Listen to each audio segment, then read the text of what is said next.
کہ فاروق اعظم اپنے دور خلافت کے اندر اعلان کرتے ہیں، کہتے ہیں کہ اگر دریائے فرات کے کنارے کوئی کتا مر گیا پیاسا، فاروق کو قیامت کے دن اس کا جواب دینا پڑے گا۔ بتائیں یہاں پہ ایک کتے کے مرنے کی بات ہو رہی تھی، اس وقت تو فلسطین میں سینکڑوں لوگ روزانہ مر رہے ہیں، مائیں بیوہ ہو گئی، بچے یتیم ہو گئے، ماؤں کی گودوں سے ان کی دولت نکل گئی، لیکن عزیزان گرامی وہاں فاروق نے ایک کتا مر جائے رب خود سے پوچھے گا۔ لیکن ان حکمرانوں کو کیوں نہیں سمجھ میں آتی اگر ایک کتے کے مرنے پر رب قیامت کے لیے پوچھ سکتا ہے تو یہ ہزاروں جانیں جو بے گناہ جا رہی ہیں رب ان سے نہیں قیامت کے لیے پوچھے گا؟ وہ نبی علیہ السلام کی حدیث کیوں نہیں یاد آتی لوگوں کو؟ اسلامی حکمرانوں کو کیوں نہیں یاد آتی؟ نبی علیہ السلام نے فرمایا کہ مسلمان جسم واحد کی مانند ہے۔ اس حدیث کا کیا مطلب تھا؟ نبی علیہ السلام نے فرمایا کہ جس طرح انسان کے کسی ایک حصے پر جسم کی تکلیف ہو، فرمایا پورا جسم متاثر ہوتا ہے، پورا جسم محسوس کرتا ہے کہ تکلیف ہوئی ہے، فرمایا بالکل اسی طرح تمام مسلمان اور مومن جسم واحد کی مانند ہیں۔ اگر ایک کسی ایمان والے کو تکلیف ہو تو پورے ایمان کو تکلیف ہونی چاہیے، سارے ایمان والوں کو محسوس ہونا چاہیے کہ تکلیف ہوئی۔ نبی علیہ السلام نے فرمایا کہ من رأى منکم منکرا فلیغیرہ بیدہ۔ نبی علیہ السلام نے فرمایا تم میں سے جو کوئی کسی برائی کو دیکھے، فرمایا اسے چاہیے کہ وہ ہاتھ کے ذریعے اس کو روکے، یعنی جہاد کرے، تلوار اٹھائے اور اس جو ہے اٹھنے والی شیطانی حرکت کو ختم کرے، اس برائی کو دنیا سے ختم کرے۔ نبی علیہ السلام نے فرمایا اگر کسی کو ہاتھ اٹھانے کی طاقت نہیں ہے، کمزور ہے، فرمایا فَإِن لَمْ يَسْتَطِعْ، اگر اس کی طاقت نہیں رکھتا فَبِلِسَانِهِ، فرمایا کم از کم زبان کا ضرور استعمال کرے، فرمایا زبان سے سمجھانے کی کوشش کرے، فرمایا فَإِن لَمْ يَسْتَطِعْ فَبِقَلْبِهِ، فرمایا اگر وہ زبان سے بھی کہنے کی طاقت نہیں رکھتا تو فرمایا کم از کم دل میں برا جانے، وَذَلِكَ أَضْعَفُ الْإِيمَانِ۔ نبی علیہ السلام نے فرمایا کہ دل میں برائی کو برا جاننا یہ تو کمزور ایمان والوں کا شیوا ہوتا ہے، یہ تو کمزور ایمان کی علامت ہے۔ عزیزان گرامی اس وقت اسلامی ممالک کے پاس ساز و سامان بھی بہت ہے، اسلحہ بھی موجود ہے، ایٹمی طاقت بھی موجود ہے، اور مسلمان ممالک کے پاس بہترین فوج بھی موجود ہے، ساری دنیا اس فوج کے نام سے ڈرتی ہے، لیکن عجیب اتفاق ہے کسی اسلامی ملک کے کسی حکمران کے کان میں جو تک نہیں دکھ رہی ہے، وہاں پر کٹ رہے ہیں۔ جناب فاروق اعظم ایک وہ حکمران تھا کہ فاروق اعظم اپنے دور خلافت کے اندر اعلان کرتے ہیں، کہتے ہیں کہ اگر دریائے فرات کے کنارے کوئی کتا مر گیا پیاسا، فاروق کو قیامت کے دن اس کا جواب دینا پڑے گا۔ بتائیں یہاں پہ ایک کتے کے مرنے کی بات ہو رہی تھی، اس وقت تو فلسطین میں سینکڑوں لوگ روزانہ مر رہے ہیں، مائیں بیوہ ہو گئی، بچے یتیم ہو گئے، ماؤں کی گودوں سے ان کی دولت نکل گئی، لیکن عزیزان گرامی وہاں فاروق نے ایک کتا مر جائے رب خود سے پوچھے گا۔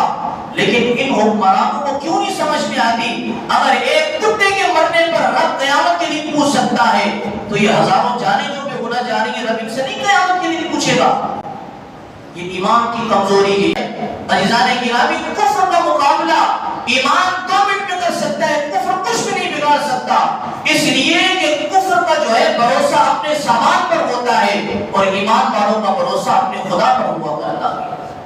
اور خدا کے سامنے کوئی بھی طاقت نہیں کھڑی ہو سکتی۔ جتنے بھی حکمران ہیں انہیں عرش کے ناخن لینے چاہیے۔ وہ اسی نے کہا تھا نا کہ کرسی ہے تمہارا، یہ جنازہ تو نہیں ہے۔ جتنے بھی حکمران اس وقت کرسیوں پر موجود ہیں، جتنے بھی اسلامی ممالک کے ہیں، سوائے جنہوں نے حمایت کی فلسطین کی، اس کے علاوہ ان کو یہ پیغام ہے کرسی کے، تمہارا یہ جنازہ تو نہیں ہے، کچھ کر نہیں سکتے تو ادھر کیوں نہیں جاتے؟ اس وقت جتنے بھی کرسی کے نشے میں ہیں، اپنی حکمرانی کے نشے میں ہیں، تاجدار مولا نے کتنا خوب کہا تھا، فرمایا کہ فانی ہے یہ ارباب طرف کی کرسی، فرمایا قائم ہے دائم ہے صرف رب کی کرسی، فرمایا فانی ہے یہ ارباب طرف کی کرسی، قائم ہے دائم ہے صرف رب کی کرسی، فرمایا جسٹس ہو، گورنر ہو کہ وزیر اعظم، دیمک کی لپیٹ میں ہے سب کی کرسی، فرمایا سب کی کرسیاں ختم ہو جائیں گی، فرمایا سب کا نام اور نشان ختم ہو جائے گا دنیا سے، اگر کسی کا نام باقی رہے گا تو وہ ایمان کی بنیاد پر باقی رہے گا، اگر کسی کا نام باقی رہے گا تو وہ اسلام کے نام پر باقی رہے گا۔ ہمیں قرآن جو سبق کو یاد رکھنا چاہیے جو قرآن نے ہمیں سکھایا۔ قرآن کہتا ہے یا ایھا الذین آمنوا لا تتخذوا اليہود والنصارى اولیاء، اے ایمان والو یہود اور نصارہ کو کبھی اپنا دوست نہ سمجھنا، کبھی اپنا مددگار تم نہ بنانا۔ بعضهم اولیاء بعض، وہ باہم آپس میں ایک دوسرے کے دوست ہو سکتے ہیں، وہ کبھی بھی ایمان کے ساتھ دوستی نہیں کر سکتا، کبھی بھی اسلام کے ساتھ دوستی نہیں کر سکتا۔ ہمیشہ ان کی دشمنی اسلام کے ساتھ رہی تھی اور قیامت تک رہے گی۔ عزیزان گرامی، ہم نے اپنے ایمان پر قائم رہنا ہے، ہم نے اپنی فلسطین بھائیوں کا سہارا بننا ہے، ان کے غم میں ہم نے برابر کا شریک ہونا ہے۔ آج جن کے بچے کٹ رہے ہیں،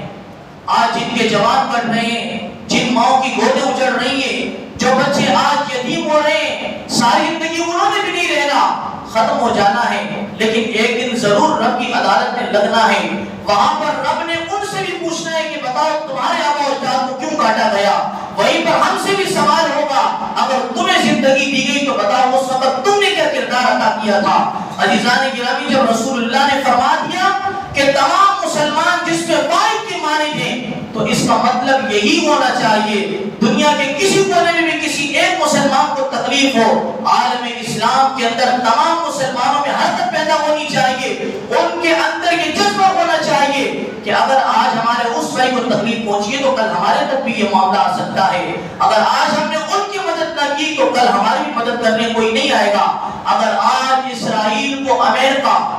اسلحہ بھی فراہم کر رہا ہے، دولت بھی فراہم کر رہا ہے، سہولیات بھی فراہم کر رہا ہے، اسلامی ممالک کو بھی سوچنا چاہیے اگر تم یہ کچھ نہیں بھیج سکتے تو کم از کم ان کے لیے امداد ہی بھیج دو، فلسطین کے لوگوں کے لیے کھانے کا سامان بھیج دو، ان کے لیے دوائیاں بھیج دو، تاکہ وہ لوگ کم از کم درست ہو سکیں۔ اللہ تعالیٰ لوگوں کے اندر ایمان کی غیرت کو پیدا فرمائے، اسلام کی غیرت کو پیدا فرمائے۔ اگر ایمان کی غیرت ختم ہو گئی، اسلام کی غیرت ختم ہو گئی، پھر انسان کے زندہ رہنے کا کوئی فائدہ نہیں رہتا ہے۔ عزیزان گرامی، اللہ تعالیٰ ہم سب کو ایمان کی سلامتی عطا فرمائے اور ایمان پر کٹ مرنے کی توفیق عطا فرمائے۔